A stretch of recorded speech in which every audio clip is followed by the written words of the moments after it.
On March 18th, I would hike to Trolltunga, and Jeanett would be up in Historia on her fishing trip. I had managed to control my worries by thinking about Jeanett smiling as we said goodbye 3 days earlier. And even though I went out on a limb and carved the tile of her and I holding hands, and even though I took the risk of changing my profile picture to her and I together from the photograph we took standing on Norway's largest stone, and even though she had sent me a message telling me she would prefer I removed that profile picture, after all of that, after those attempts by me to be affectionate towards her, and the fears that I could have screwed something up, and despite her being with the professional fisherman on a trip that was planned after I had made my plans to meet her, I took my hike to Trolltunga, and Jeanett did something on the day I took that hike that brought tears of joy to my eyes. That's the end of part 19. I just want to say something. I want to put emphasis on one part of that final paragraph really quick about the story. And I've told this story in previous episodes. If you want to go back and read them or listen to them, I want to just again talk about the trip that Jeanett had planned up to Sroya. I have no clue whether or not. I have no clue exactly when the trip was planned. However, I knew when I bought my plane ticket to go to Norway. And when I told Jeanett I was coming to Norway, would you be interested in receiving these tiles I made of you? And she was interested in getting them and meeting me. I made those plans at least 2 months before I took the trip. And less than a week before I took the trip, she announces on her page, it was less than a week before I was ready to leave to give her the tiles, she announces this special trip she was taking to Sroya with this professional fisherman. And, I had a sense of how I kind of had a sense of how long she had been involved in this fishing, and you could see that she'd been to some tournaments. So you could tell this was a special trip with this professional fisherman, and I immediately started following him and learned about him, and saw that he was a big time professional fisherman in Norway. So.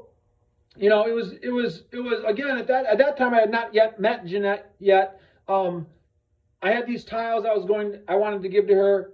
I hadn't let my feelings, of course, get very far in thinking, or even, I had no clue the way she was going to say goodbye to me when we first met and make me realize that, yeah, this girl is interested in me, because I was obviously showing her that I was interested in her in possibly more than a friendship, just a simple, casual friendship. Because I carved the tile of her and her son, and I took time in showing her I was interested in her.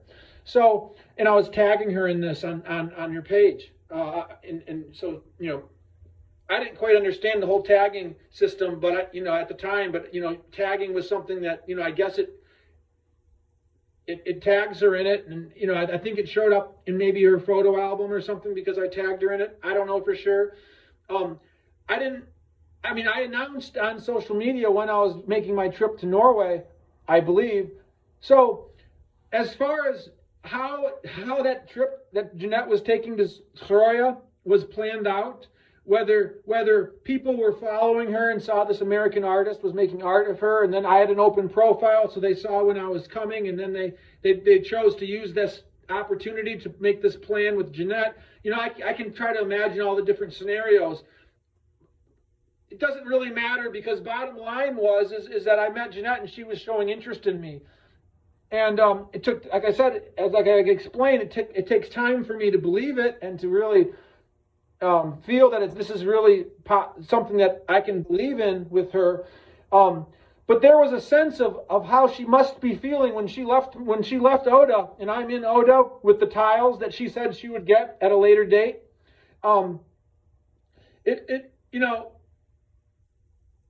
there was kind of a warm, fuzzy kind of comfort in knowing that she was interested in getting the tiles at some point in the future. We had made tentative plans to take a hike. I asked her right before we left when we met. I asked her, do you want to go for a hike sometime when you get back? Or I don't think I even acknowledged she was taking that trip yet. I just knew it because I saw it on her page.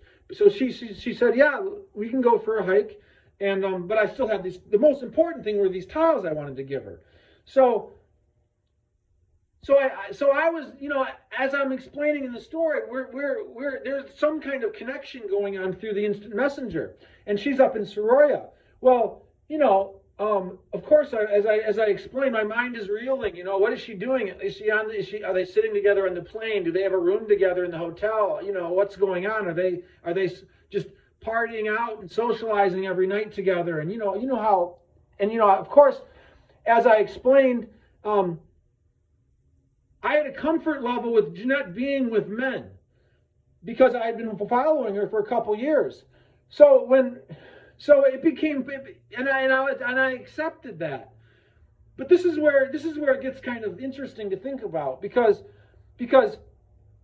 it became personal when one of those men got involved right when I was going to meet her. So you see, again, I'm not going to use the term that some people would use in the United States. How he was blocked? Is it possible he was trying to block me or make it more of a challenge? I don't know if he was. I don't know what good it did. Was it their own fears? Was it their own way of seeing how serious I was? In the end, does it matter? I hope Jeanett benefited from it. I hope she has a lifelong friendship with this fisherman, and I hope they find a way to make her and to help teach her or whatever their relationship is. I hope that they do the best for Jeanett. So, like I said, that was the one time where I felt like, okay, now and what are the chances that it's not going to be easy? It never is going to be easy. You just have to expect that it's never going to be easy. But I believed in Jeanett. I believed in what she said to me. The interaction that was happening on social media with instant messenger, like I've explained with the little green lights, helped further my belief.